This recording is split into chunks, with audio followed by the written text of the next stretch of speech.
Important disclosures, please see the Morgan Stanley Research Disclosure website at morganstanley.com/researchdisclosures. If you have any questions, please reach out to your Morgan Stanley sales representative. I'm Meta Marshall. I cover the networking space here at Morgan Stanley. We're delighted to have Keysight and Neil Dougherty, CFO, here with us today. Thanks so much for being here. Yeah, thanks for having us. Great. Maybe diving in, you've kind of seen a re-acceleration, a return to growth after a tough kind of 2024, really. As you think about emerging from that, has it changed your perspective on kind of what the market growth is? Yeah,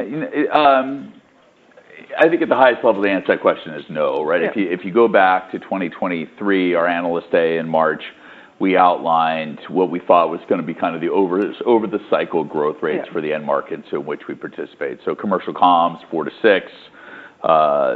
Certainly within that market, we've seen the mix shift between wireless and wireline here recently, but I don't know that it's changed our view on the overall growth rate of that market, again, over cycles. Aerospace defense, a market that's growing GDP plus kind of rates, 3 to 4%. And then on the industrial side, again, similarly a 4 to 6% growth rate over time. And then at Keysight, we always look to outperform those market growth rates, and that's what's led us to put out external targets in the 5 to 7% range for Keysight. And then I think if you want to go deeper than that, you need to look at what's happening in each one of these markets and the environment that we're in. And what we've said is that right now we're expecting kind of a gradual recovery off of the trough that we've been over the last period of time, and some of that is because these end markets in which we serve, they're not coming out of this in phase with one another. We have different markets that are in different stages, and I think and if I step back from Keysight, that's been more the norm.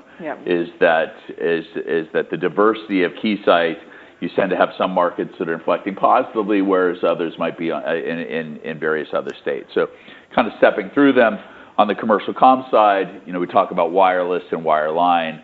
Wireline, obviously the high point at this point, driven by AI and the evolution of Ethernet speeds and the investments that are happening in data center. We have a lot of touch points within that end market.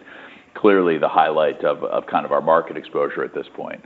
I think on the wireless side, what we're seeing is stability, albeit at a lower level than we were at in the 22 or 21, 22 timeframe. We are between 5G and 6G clearly. But there is, we're still in the early instantiations of 5G. There are multiple revs of the standard that still need to come out before we get to 6G. They're going to drive incremental waves of investment in things like reducing power consumption, non-terrestrial networks, starting to think about AI at the edge are going to create opportunities for investment within the 5G ecosystem. And then we're already seeing the early stage research in 6G. So kind of stable at a lower level for now. And that's our base case as we think about it through the remainder of the year. On the aerospace defense side, I think we're bullish about the intermediate to long-term opportunity in aerospace defense. We're certainly seeing NATO allies commit to spend at a higher investment, a higher percentage of GDP. There seems to be broad political alignment between the Democrats and the Republicans in the U.S. on the need to invest in defense technology, which is good for us. In the short term, there could be turmoil, particularly when you see change of presidential administration. So we saw a little bit softer orders within the quarter. I think most of that is just things pushing out. We'll get those. We'll get that business here later in the year. We have a high degree of confidence. Got it. I mean, when you think about your kind of target longer term growth rate of 5 to 7% versus an industry kind of growing 4 to 6%, does that excess growth come from market share gains or just participating in better markets? Well, I guess by definition, it's share gain, obviously, if you're outgrowing the market. And I think, because of the breadth of our portfolio, it's hard to say it's the latter, because I think we actually see the opposite of that. Sometimes you'll see some competitors that have a narrow portfolio or a narrow market focus, and they underperform when that niche that they're in is on the downside, and they overperform when that niche that they're in is in the upside. We have such broad exposure to these end markets and a unique ability to service them end to end and up and down the stack that I think it's that's allowing us to outgrow the markets. We can bring complete solutions to the marketplace that address the specific challenges of these industries Whereas if our customers choose not to go to Keysight, in many cases they're having to cobble together a solution that includes components from 3 or 4 of our competitors, and so that's a competitive differentiator for us that allows us to more specifically target the challenges of the industries that we serve. All right, perfect. Maybe diving deeper into the AI opportunity for Keysight. You know, we hosted a tech talk with you guys last year. You were talking about kind of a broad opportunity to participate in the AI market. Just where are you seeing the biggest opportunity today, and is it kind of concentrated or is it broadening out? Yeah, so first of all, I think we see the AI space is still highly concentrated, right? A lot of the activity is being driven by 4 or 5 names, the hyperscalers, and then obviously the NVIDIA ecosystem. That being said, there are a lot of parallels as you think about Keysight's presence in that wireline space and how we enabled 5G, and I'll just draw that link for a second. Yeah. If you think about 5G, we talked about serving all the component and chipset manufacturers, the folks that are making handsets, the folks that are making network equipment, including the big push into O-RAN and the disaggregation of the network. And then we have a smaller business, but we have a business with the service providers themselves. Now you just kind of take that framework and you think about it on the wireline side. We sell to the folks that are doing network silicon. We sell to the folks that are doing the optical transceiver space. We sell to the folks making network equipment, and then we sell to the hyperscalers themselves. And so again, a lot, and I skipped one. We also sell to the folks that are doing kind of connectivity, cabling, and connectors. And so there are a lot of touch points within that ecosystem. But AI is kind of the broad driver that is driving wireline, across the board. And so it's a unique ability to, again, service an ecosystem, not just at the physical layer where Keysight has been historically strong, but now with protocol level solutions as well. Okay. I mean, I've used you guys as resources to kind of explain some of this data center technology. You guys have a lot of expertise kind of in-house. Just are there other areas of testing that your customers are asking you to get into as they try to kind of build these more complex networks? Yeah, I mean, absolutely. I think we're finding a lot of new touch points. And I'll give you an example, something that's exciting. One of the more exciting things that we've come to market with, still relatively small because the product's only been on the market here for a couple of quarters. But the hyperscalers are spending big dollars deploying these data centers. And what they want to be able to do is have that data center deployment be as efficient as possible.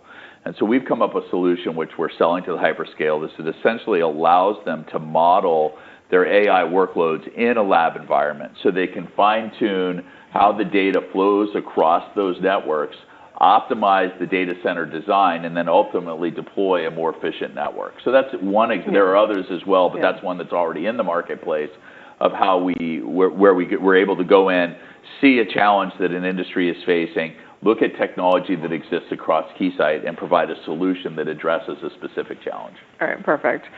Maybe moving to the wireless side of the business, you kind of mentioned we're in between cycles, but we get this question of just where are we in terms of the 5G cycle? Has investment peaked, and just what kind of keeps 5G investment going as we wait until we get to 6G? Yeah, so I mean, I think it's true. We've likely seen industry capex has peaked, right? The big nations have deployed their first 5G networks. There's still a lot of places where 5G is not available, so we'll continue to see 5G rollouts. But the big investments in China, in the U.S., in Japan, in Korea have happened, right? Now, it's important to note that we're still on the first instantiations of 5G. So just reminding everybody, you go back to prior versions, we had 3G, 3.5G, 3.9G, LTE, LTE Advanced. 5G Advanced is coming. So you asked what's continuing to drive investment. And I think that's important. These are big markets. They're big markets for Keysight. And so while we've seen some pullback in our business over the past couple of years, this is still a big revenue driver for our company. And so they're investing in the additional technology development that's coming out in these new revs of the standard. So things like reduced capacity, reduced power usage, non-terrestrial networks, AI at the edge, early 6G research, kind of trial balloons as you look forward to 6G being kind of defined in Rev 21 of the 3GPP standards. So a lot of that is about adding feature sets and optimizing these 5G deployments that have already been made. And again, just putting into context, long cycles. We still have hundreds of millions of dollars of 4G business that we're doing, and so we're still in the middle of 5G is how I would likely describe it. Okay. A question we tend to get is your exposure to R&D versus production on the wireless side. We've thought about 30% as a proxy kind of for the production exposure, but maybe it would be helpful to kind of outline the split and kind of any specific where kind of we should think about those like production exposures, particularly as we think about some recovery on that wireless spend. Yeah. So I tend to think about 30% as the rough exposure for manufacturing at the Keysight level. And what we tend to see is higher exposure to manufacturing on the industrial side of our businesses than on the communication side of our business. We haven't put out a number, but on the wireless side, it's less than 30, and on the wireline side, it's historically been even more heavily skewed towards R&D than on wireless. I think it's well noted over the past several years that Keysight has gotten out of the handset manufacturing test business. We have no exposure to testing handsets at this point in time. So what are we doing in the manufacturing space? We're testing components and chips. They go into handsets, they go into network equipment, and then we do some of the network equipment test in manufacturing as well. And essentially, we're focusing on places where the cost of failure is relatively high. And so the cost of failure of components and chipsets are high because the handset players have a lot of power, and you don't want to be the reason why big handset manufacturers had a challenge, right? And so there's a lot of risk in the game, so they test those components and chipsets to a very high degree. Cost of failure on a piece of network equipment is high because once you deploy it out in the field, you got to send somebody out, they got to climb up a tower, there's a big repair cost. The cost of failure in a handset market is very low because there's a handset store on the next corner for just about everybody in the developed world. And you couple that with the fact that the failure rates are so low that it's easier to replace the rare broken handset than it is it's cheaper than testing, doing a complex level of test. So we've walked away from that market and are focusing on areas where there's more value add. Okay. And a sign that I'm getting old, I'm going to ask you about 6G. Okay, yeah. Which I figured I would never have to ask about. Can you just outline how you see that opportunity today?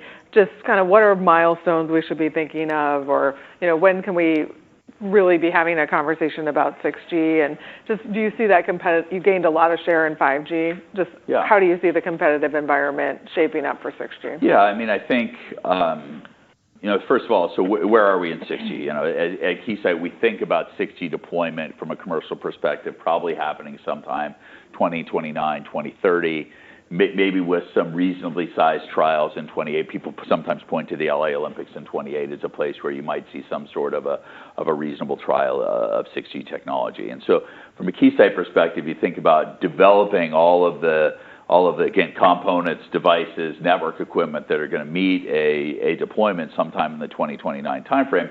And us as a provider into the R&D labs, you need to back up 24 to 36 months. So that puts you somewhere 26, 27. We're likely to see meaningful ramp. Now, what we are already seeing today, and we have a 6G business that we measure in the kind of high tens of millions of dollars, kind of a range. We characterize capital R, little d, right? This is research. They're working with standards bodies to define what 6G is going to look like, what's going to be included, how do they meet some of the physics challenges that are likely to exist as you move from 5G to 6G.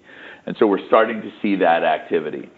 As you noted, we gained significant share during 5G. And all I'll say is I think we feel pretty good about our positioning going into 6G. I think one of the benefits of Keysight and the work that we've done to improve our financial model over the years is we've just kind of been through the downside of the cycle, but we still maintain operating margins 25, 26%. We generated close to $1 billion of cash last year, and we did that without taking our foot off the gas in R&D. And so we have been very focused on making sure internally within Keysight that we hit those 6G market windows and we have the right portfolio of products coming to market over, say, the next 12 to 24 months to capture the market window. So we feel pretty good about where we're positioned, but it's very early days. Okay. Moving back to aerospace and defense, this has clearly been a strong market for you guys over the years. You mentioned kind of everything we're seeing currently in the political environment might affect timing, but generally, you see kind of a strong environment. Just what kind of gives you confidence that this can continue to be a source of strength? Yeah, I mean, I think I touched on a couple of things, right? The left and the right in the U.S. don't agree on a lot, but we have now seen 7 or 8 consecutive U.S. budgets with increases in defense spending, and of course that's across both the Trump and Biden administrations, to both various combinations of control in Congress, and so there's this political alignment, and I think there's a recognition that in the world of modern warfare, there are significant technology gaps in the U.S. that need to be plugged, and they're working to address those. And not just in the U.S., similar investments are being made around the world. Obviously, you saw during the first Trump administration him starting to put pressure on NATO allies to meet their commitments in terms of defense spending as a percent of GDP. So we've seen that start to happen, and now there's further pressure for them to increase. And I think there's continued nervousness about particularly over the last week or so, about the Russian-Ukraine situation, and Europe may be having to take a greater responsibility for securing defense within Europe. And so I think we're likely to see increased spending across the allies and sustained investment, particularly on the technology side of things here in the U.S. And so again, the business can be a little bit difficult to call quarter to quarter because you're dealing with governments, you're dealing with politics.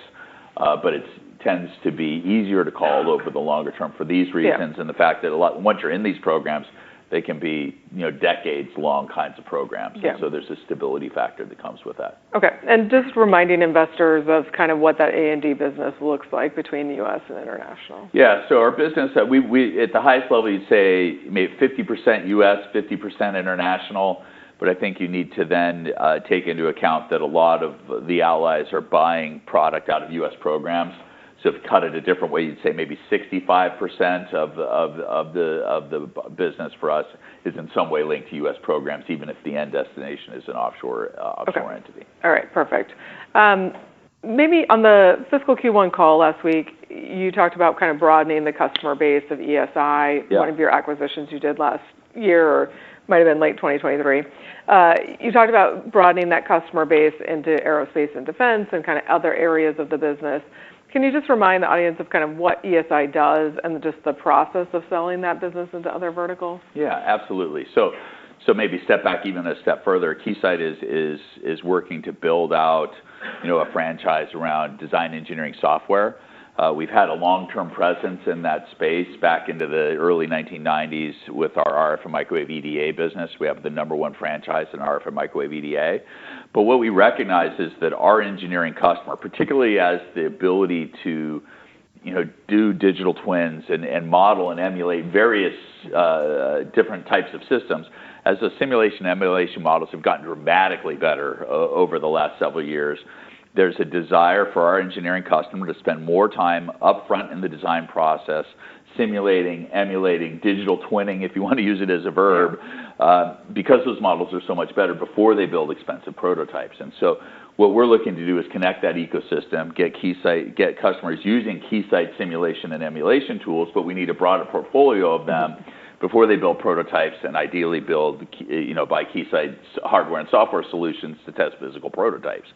And so, with that EDA business as a core, we went out and bought ESI, which is a kind of a physical modeling capability that was focused in the auto industry. Their #1 market was in crash test, but that gives them the ability to model complex, physical types of things to deal with things like heat and vibration, and so a lot of core capability that we directly apply to a market which we're already focused on in automotive, but we see as extensible into these broader modeling capabilities and had direct extensibility into industrial and aerospace defense end markets. So that business has been with us now for about a year. It's a high recurring revenue software business, and I think we've seen that play out as expected. I did say on the call that the one kind of downside, if you will, was with the auto markets being depressed, we didn't see quite as much upsell as we were expecting. But we were able to offset some of that because we were starting to see uptick with these aerospace defense customers and industrial customers adopting this tool. Bit of a longer sales cycle, particularly when you're taking a tool that's primarily been focused on one industry and introducing it to a brand new set of players, but we're pleased with the traction that we're getting. And then just continuing the thought about, Keysight building this design engineering platform, we have a couple of additional pending acquisitions out of the Synopsys Ansys acquisition, buying optical simulation tools and power simulation tools, again, as we look to build a more robust suite of simulation and emulation capabilities. Okay, perfect. Kind of rounding out the businesses on EISG, you've seen strength from the memory markets over the past couple of quarters. Obviously the EV market, as you just mentioned, has been a laggard. Just kind of where do you see the prospects of that business, and just where do kind of foundry or kind of this decoupling of the semi market, kind of how does that play into the opportunity? Yeah. So if you think about our industrial business, we kind of sub-segment into three areas: automotive, semiconductor, and then broad general electronics. And I'll touch on each of those. I think we'll start with the one that's, as you say, the laggard. I think we can even further sub-segment our auto business into the third that's historically been manufacturing driven, the third that's roughly EV driven, and then what we call the software-defined vehicle. And so the manufacturing piece, we test populated PC boards that go into all kinds of vehicles, ICE, electric, it doesn't really matter. You can think of all of the electronic content that's in these vehicles. That business has been soft now for 12 to 18 months as manufacturing production volumes have fallen off. Have a high degree of confidence, given the differentiation of our solution, that when those markets recover, we will recover with them. On the EV side, I think that market has also been soft. I think OEMs are questioning the need to make the big investments in battery development when it looks like there are going to be relatively low-cost ways to purchase batteries. And so I think there's an industry question out there about do the auto OEMs around the world feel this is technology they need to own, or is it technology they're going to buy? And I don't think the industry's decided on that. So I think that's a watch for us. I think the good news is that business has been soft now for a while, so we're significantly de-risked. Mm-hmm. Not a lot of downside. We may miss out on future upside, but there's not a lot of downside from where we are today. And then the software-defined vehicle, and in that we would include everything from ADAS to in-car networks to the complex infotainment system, the complex sensor networks that are in vehicles. That business has been pretty stable throughout this whole time, and particularly as we look to ADAS, I think there's a lot of positive things to come. Moving on from auto into semi, I think we're starting to see a rebound in semi, particularly on our parametric test portion of our business. That's a foundry business. Some of these big foundry programs in Arizona and Texas and Ohio that were on hold are starting to pick back up, and we're starting to see, and not just in the U.S. and other places around the world, we're starting to see kind of a reinvestment in semi capacity. I think the intermediate to long-term outlook on semi is great, not just driven by AI and 6G, but just the digitization of everything. And so we're pretty optimistic about that market. And that leads you then to this general electronics market, which is kind of if it's not aerospace defense, it's not communications, it's not auto, and it's not semi. All the other electronics around the world fit into this general electronics bucket. So it's a really, really broad set of things. We've seen strength recently in med tech. We've seen strength in advanced research in the education markets. We've seen, outside of China, we've seen normalization of the distribution channel, which has been challenged over the last 18 to 18-ish months. Still a couple quarters probably to go to get normalization of the channel in China. But feel pretty good that we're kind of worked through some of the challenges in that space and are seeing some positive signs. Okay, got it. Maybe kind of moving on to the P&L, just on operating margins, your target is 31 to 32%, but you mentioned kind of achievement of that might slip past 2026. Just what are some of the factors in considering, kind of thinking about operating margin expansion? Are 40% incrementals on 5% growth rates still kind of the way to think about that? Yeah, so a couple of important points in there. So we did put out this 31 to 32% operating margin target at our Analyst Day in 23. Not the best timing in the world, considering what happened in the markets in the quarters that followed that.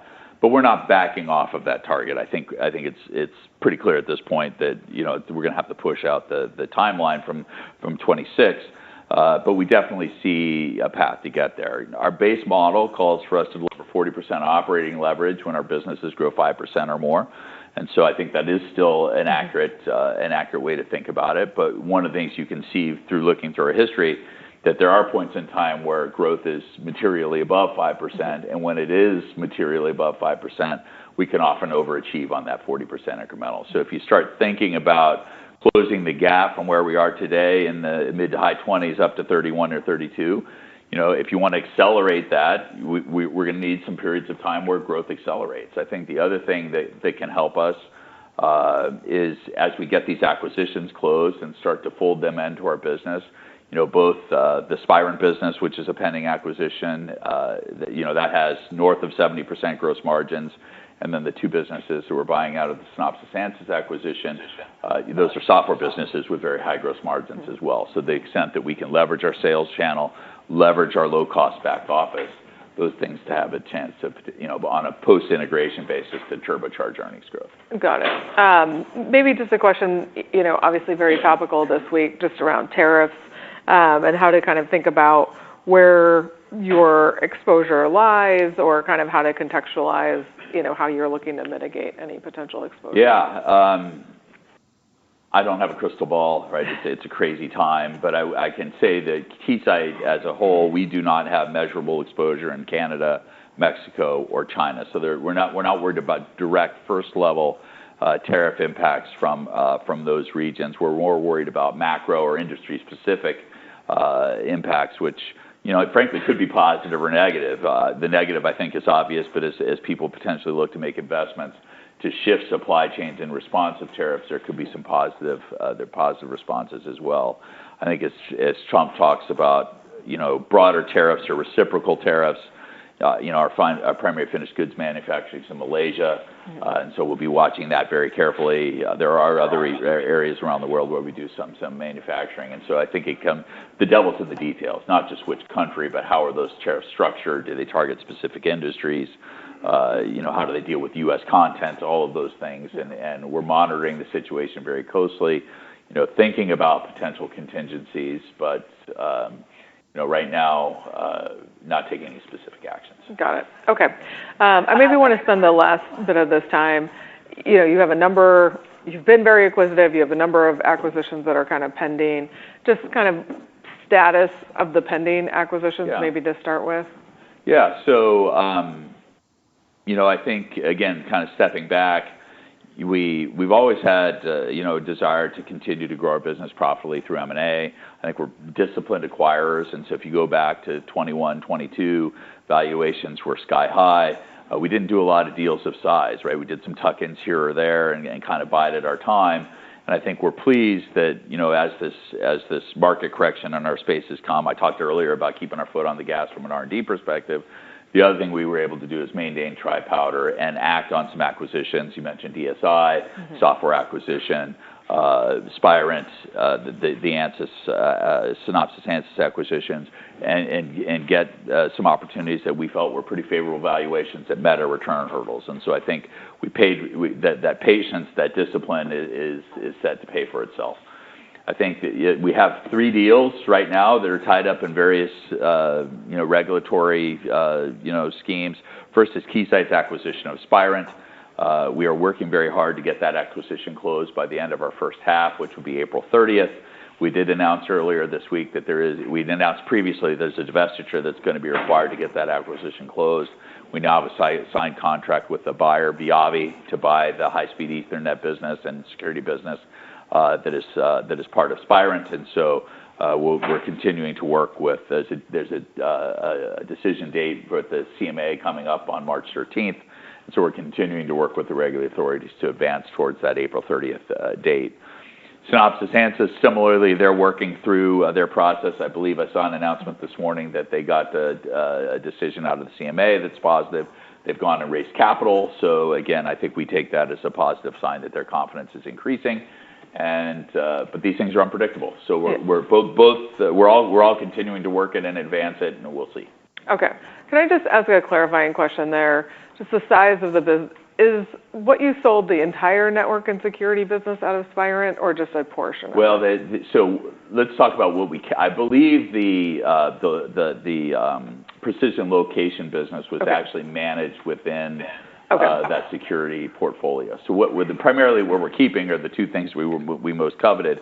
Their network assurance business, which is a business on deployed networks, which is a kind of a gap in our portfolio, and precision location, which we believe is going to be increasingly important as you move from 5G to 6G, as well as in these aerospace defense end markets, having this precision location capability. Okay. All right. Any questions from the audience? Yeah.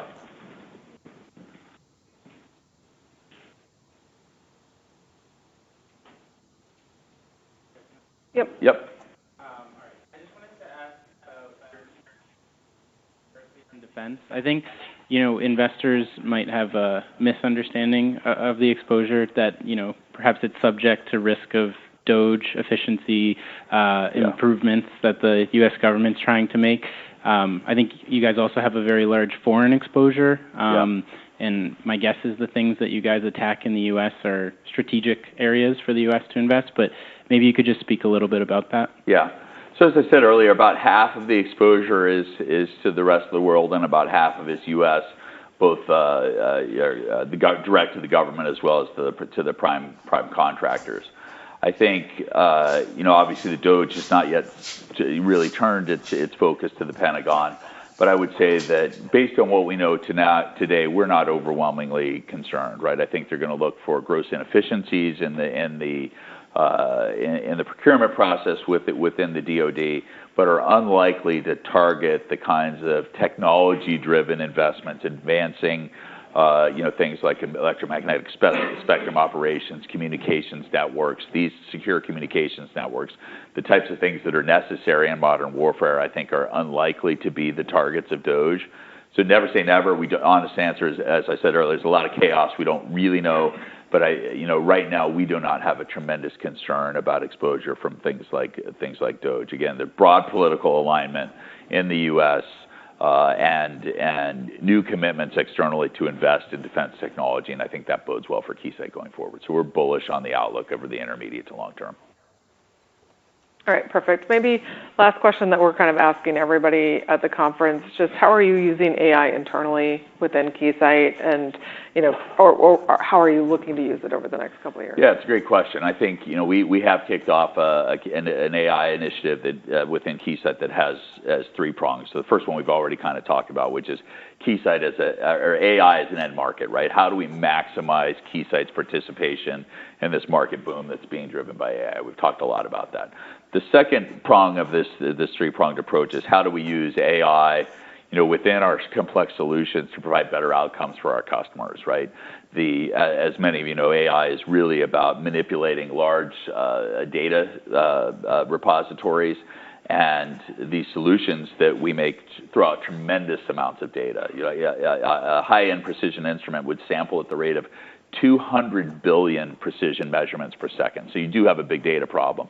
And so the question is, how do you use AI within these test and evaluation environments to provide better outcomes to your customers? And so we've got a stream that's on that. And then the third one is how to use kind of AI within the four walls of Keysight to drive efficiency, right? And I think we're in the early stages, but I think the most promising areas, focus on, the efficiency of our software coders, for example, or how do we mine our sales ERPs for the most robust customer information so that we can turbocharge our sales and funnel development environment. And then beyond that, you start to look at, things like G&A infrastructure, finance, HR. How do you use AI tools to drive cost efficiencies within the environment? All right, perfect. We're excited to see what comes up for Keysight, and thanks so much for being here today. I appreciate it. Thank you.